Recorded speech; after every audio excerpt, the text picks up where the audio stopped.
gentlemen, it's your boy the Icon here, going over the last WWE pay-per-view of 2020. It is the TLC pay-per-view.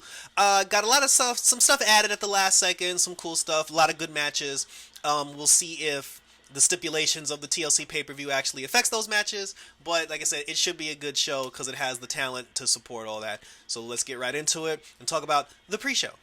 So on the pre-show match, it was an 8-man tag. It was the Bar 2.0, Shinsuke and Cesaro versus Sami Zayn versus Baron Corbin with the Knights of the Baron table versus Big E, Daniel Bryan, Otis, and Chad Gable. This match was basically like, there are some storylines that are going on with different characters that are involved in this match. But, I mean, I guess like, basically what it was, you know, we couldn't fit Big E and Sami Zayn on the pay-per-view, so there's like, let's just put them on the pre-show, surround them with some other people, just to kind of continue their feud for a little bit. But you know, Big E ended up pinning Sami Zayn in the end. He hit the big ending, he got the pin, so the feud between the two of them will move forward. And like I said, it was, I mean, to be honest with you, this is what a pre-show match should be. Like, you shouldn't be giving us like championship matches that should be on the main card. This is like the perfect pre-show match, and it set up the feud that it needed to set up going forward. So now when we tune in on Smackdown on Friday, we know what we're looking for, and we know what's happening. So good outing by everybody involved, and we're moving on to the actual show, which is TLC. So the opening show match, surprisingly, was the WWE Championship match, Drew McIntyre ladder match versus AJ Styles. Surprisingly, again, like, the two of them said this multiple times, this is the first time the two of them have ever wrestled, period, and I find that very hard to believe. In this day and age, there are still fresh matchups that, that we've never gotten. So, the match goes on. It was a TLC match, tables, ladders, and or chairs, oh my, and AJ Styles did a very good job. He did a good job of utilizing, because there's an obvious size difference. Obviously, Drew McIntyre, he's bigger than Styles, he's taller than Styles, but Styles did a good job of using, like, the weapons, using the ring, using the ladders, using everything that he could at his disposal, in order to get the better hand of Drew McIntyre. He even put him in the calf crusher. Like, he wrapped up Drew McIntyre's legs in the calf crusher inside of a ladder. Like, I don't know how he got his legs, like, contorted in the ladder to do the calf crusher, but, he ended up doing it. So then, so now it comes down to, like, the important part. There's a moment where AJ Styles and Drew McIntyre, they're both on top of the ladder. AJ Styles gets tossed out of the ring. He goes crashing through a table onto the floor because Drew McIntyre picked him up for the Gorilla Press Slam.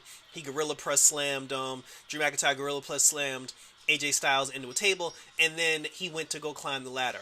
As he was climbing the ladder, The Miz shows up. The Miz and Morrison show up. They knock Drew McIntyre off the ladder. They beat him up, and then The Miz cashes in his Money in the Bank. So now like, AJ Styles, he's on the floor on one side of the ring. Drew McIntyre is on the floor on another side of the ring. And The Miz is climbing the ladder, and it looks like, well, damn, he's about to become a 2-time WWE champion.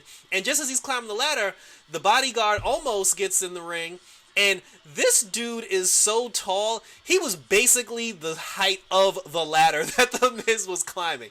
He just reached up and just grabbed The Miz's trunks and just yanked The Miz down. He picked up The Miz, he had The Miz in his arms, walked over and just dumped The Miz onto a table and put The Miz out.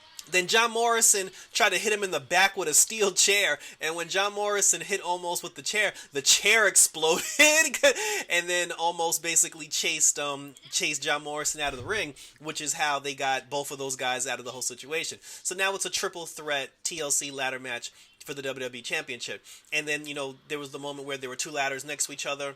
All three guys were on top of the ladder. Styles got knocked off.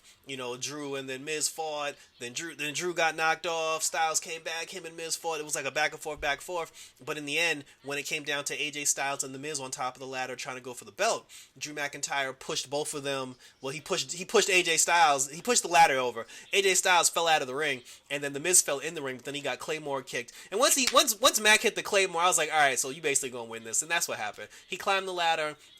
He took the belt down and he retained the championship. So Drew McIntyre is still your WWE champion, despite the USA shakeups that are going to happen. A title change is not in the woodworks. The Miz wasted his Money in the Bank opportunity, but the men's Money in the Bank opportunity, honestly, it was a waste the entire year anyway. Once they put it in Otis's hands, it was just like nobody cared about that thing anymore. So, so it's actually like it makes perfect sense that in this particular situation, the cash in ended up being nothing. And the Miz, I think he's the first person in WWE history to both successfully cash in and both and non successfully cash in as well. But it was a good match. Like, it was a good match to open the show. Surprising that it went first, but it was still a good match. And I look forward to see who Drew McIntyre's new opponent will be now that AJ Styles and the Miz is out of the picture. Next up was the SmackDown Women's Championship match, The Boss, Sasha Banks versus Carmella. And, I'm a huge Sasha Banks fan. Sasha Banks is the superstar of the year, both male and female. But, I don't know. Carmella whacked to me. I'm sorry. All she does is super kicks. And the thing about the gimmick, it's like, she started this new gimmick where she's supposed to be like this glamorous, like, sexy girl, and I'm just like, all right, you got on too much makeup, no one's buying it. You still look like you, and you have your new ring attire, and you're still wearing Nikes. Like, that's not, you know what I'm saying? Like, that's not sexy as far as like what we're trying to do here. Like, it's almost like she adopted a new personality, but her gimmick is still exactly the same, and that's why I don't like. And like I said, that's why it just didn't work for me. Like, nothing about Carmella worked for me. So I was very happy, to the outcome of this match. Like, and then another thing, like, she cheated the whole damn match. Like, she had her assistant Reginald. Like, there was a point where Sasha had her in the bank statement. Reginald yanked Sasha out the ring. Then there was a moment where Reginald yanked Carmella out the ring, and it was just cheating all over the place. And then every single time, like, some cheating was going on, it was just super kick after super kick, because that's the only move Carmella does. But she did do one other thing. She did, like, the Bella Buster, the face buster, and Sasha sold that very well, because when she hit that face buster, like, the top of Sasha's forehead kind of like hit the mat, and I was like, yo, I thought she really killed her. But I said, but in the end, Sasha broke through. She's the superstar of the year for a reason. She broke through all the BS, all the cheating. She locked on the bank statement, and when she locked on the bank statement, she pulled that thing back, like, like she had beef. And it was a wrap for Carmella. Carmella tapped, and for the love of gosh, I hope Carmella doesn't try to come back on Friday, to try to get a rematch or to challenge her again, because honestly, Carmella just needs a new ring. She needs to fix that gimmick, and hopefully now Sasha can move on to somebody else. Bayley and Bianca aren't done with their whole deal yet, so maybe Sasha will go into a program with Natty. Maybe she'll go into a program, with like Billie Kay for like two Fridays or something. But we'll see. But like I said, kudos to Sasha Banks, the boss, and we moving on to the next match. We out here taking care of business. Hashtag Hurt Business. The New Day versus the Hurt Business for the Raw Tag Team Championships. And the New Day came out like gangbusters. Like, before the match started, like, they had an interview with Kayla. They called themselves Big Match New Day, where, like, they say that they always show up in the big matches and pull off, like, like the big situations. And that's what they did, to be honest with you. Like, they came to play. They hit the Hurt Business, with it right out the gate. But, the pace slowed down after a while. The Hurt Business got control. And then towards the end, it came up to it was Kofi Kingston and Shelton Benjamin in the ring. They had got Xavier Woods out of the picture. Kofi was down for the count. He was trying to get up. Cedric was basically Shelton was basically setting him up for for the pay dirt. He was waiting for Kofi to get up for the pay dirt, and Kofi was taking 50 years to get up. So Cedric Alexander basically just tagged himself in. He picked up Kofi, hit Kofi with the lumbar check, pinned Kofi Kingston, and the Hurt Business are your new Raw Tag Team Champions. Business is still booming, baby. And, one more belt to go. To be honest, at this point, I would give MVP the United States Championship back, and I would have Bobby Lashley go after Drew McIntyre, since that whole thing is wide open. But we need that Bobby Lashley-Drew McIntyre feud. Shelton looked like he was a little annoyed at first that Cedric tagged himself in, but then I was just like, honestly, I'm okay with that, because Kofi was taking 50 years to get up. So, kudos to the Hurt Business. Like I said, hashtag Hurt Business. Hurt Business. So we'll see what happens going forward, and where this whole Cedric Alexander situation with his newfound attitude goes. But again, congratulations to hashtag Hurt Business. Next match up, the Women's Tag Team Championship. Shayna Baszler, Nia Jax versus Asuka and a partner of her choosing. I was a little interested in this because I was hoping that it would be either a returning Naomi or someone new from NXT that they brought up. But instead, it ended up being Charlotte, just like, all the rumors and all the assumptions were. And once Charlotte's music hit, I immediately didn't care, because now we're in a situation. They won the tag belts, by the way. Surprise, surprise. So Charlotte and Asuka are the tag champs, while Asuka is currently the Raw Women's Champion, which means the whole thing about them being tag team champions is just so eventually Charlotte can turn on Asuka because she's coming after the Raw Women's Championship, which means we're going to have Charlotte versus Asuka in a feud pretty much from now all the way until probably WrestleMania, which means I am officially sticking to the Smackdown women's roster to get my women's wrestling fix, because it's just going to be Charlotte bearing, pinning and beating the entire roster from now until April. So that was it. That was it for that particular match, and we're moving right on. And in our final match of the evening was the Universal Championship match, Roman Reigns versus Kevin Owens, TLC match.